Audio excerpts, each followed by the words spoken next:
जय श्री कृष्ण।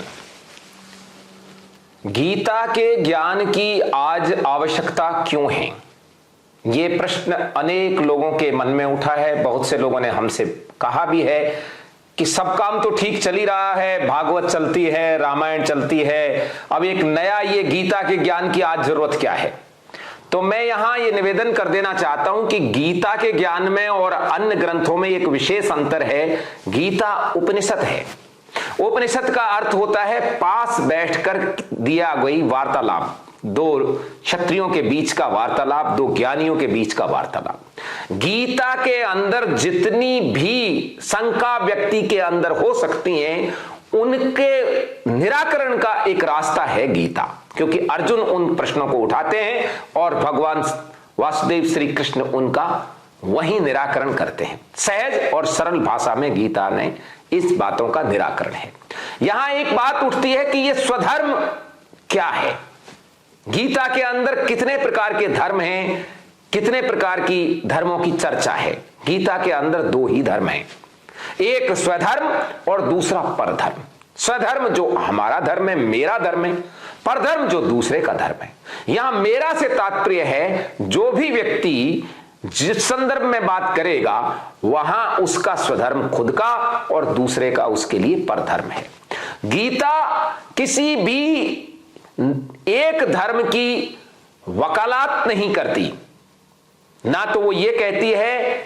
गीता का जो धर्म है वो वर्ण धर्म है, यानी अर्जुन के सापेक्ष में यदि हम देखें, अर्जुन का उदाहरण लेकर देखें तो वो गीता में अर्जुन का स्वधर्म छात्र धर्म है, क्षत्रिय धर्म है। जो क्षत्रिय का धर्म होता है छात्र धर्म, वो अर्जुन का धर्म है। इसलिए गीता में ज्यादातर जो उदाहरण दिए गए वो छात्र धर्म के उदाहरण दिए गए हैं। और सभी, चाहे वो ब्राह्मण धर्म हो या वैश्य हो या शूद्र धर्म हो, वो सब अर्जुन के लिए परधर्म है।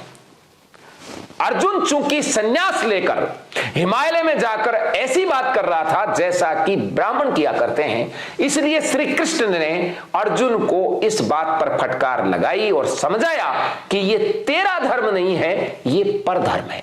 इसलिए इसका पालन करने से तेरे को भय प्राप्त होगा, तेरा कल्याण नहीं होगा।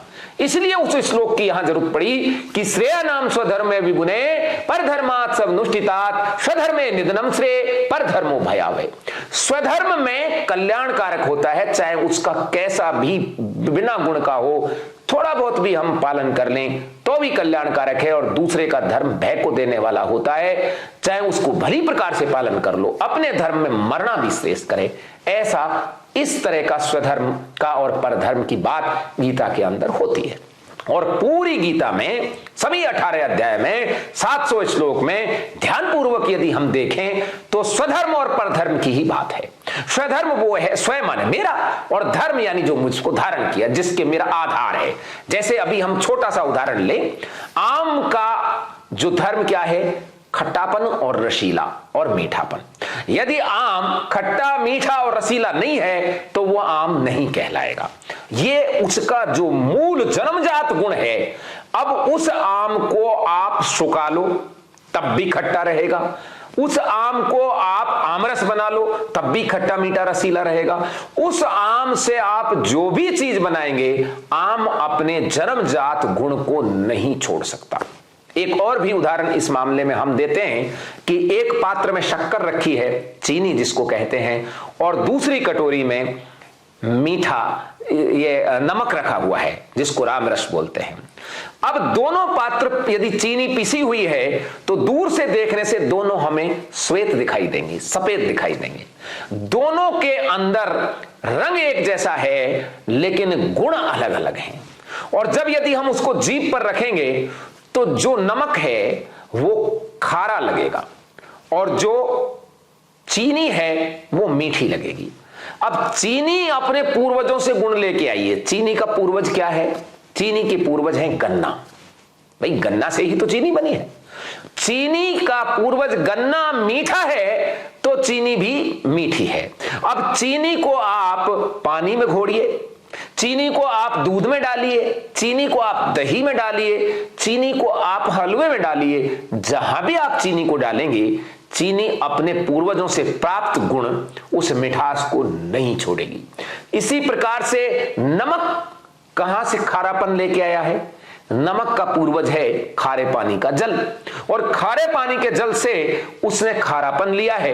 अब उस नमक को आप पीस लीजिए तब भी खारा रहेगा, डली में रहेगा तब भी खारा रहेगा, आप सब्जी में डालेंगे उसको खारा करेगा, आप पानी में डालेंगे उसको खारा करेगा, आप दही में डालेंगे उसको खारा करेगा, आप छाछ में डालेंगे उसको खारा करेगा। यानी नमक अपना पूर्वजों से प्राप्त खारेपन के गुण को नहीं छोड़ेगा।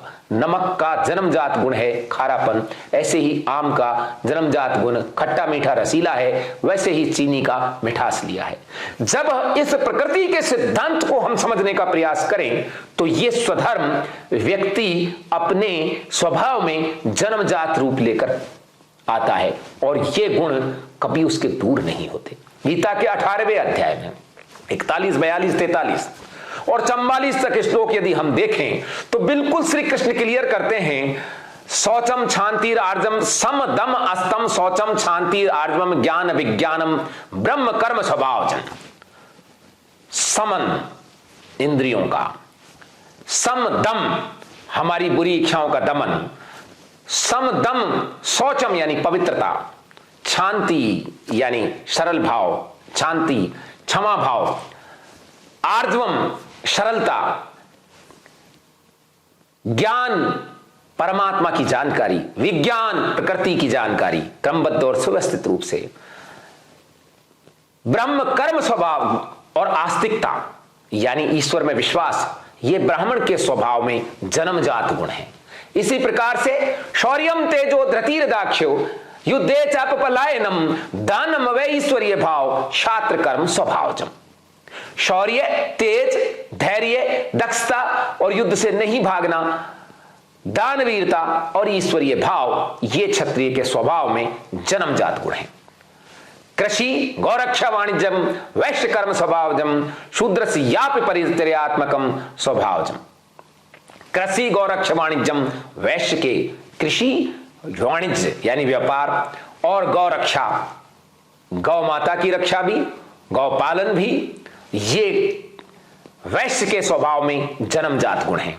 और परिचर्यात्मकम शूद्रस्य यापि स्वभावजम, और शूद्र के भी इसी प्रकार से जन्मजात रूप से परिचर्या यानी परिपालन, केयर टेकिंग, लालन परिपालन, परिचर्या उसके स्वभाव में जन्मजात गुण हैं। जैसे माता बच्चे का परिपालन करती है, वैसे ही शूद्र समाज के अन्य वर्गों का परिपालन परिचर्या करता है। तो ये स्वभाव में जन्मजात गुण हैं, और इन जन्मजात गुणों के विपरीत कोई भी काम परधर्म है, और गीता परधर्म का निषेध करती है और स्वधर्म को करने की गारंटी देती है कि यदि इस व्यक्ति स्वधर्म का पालन करेगा तो निश्चित रूप से उसका कल्याण होगा। जय श्री कृष्ण।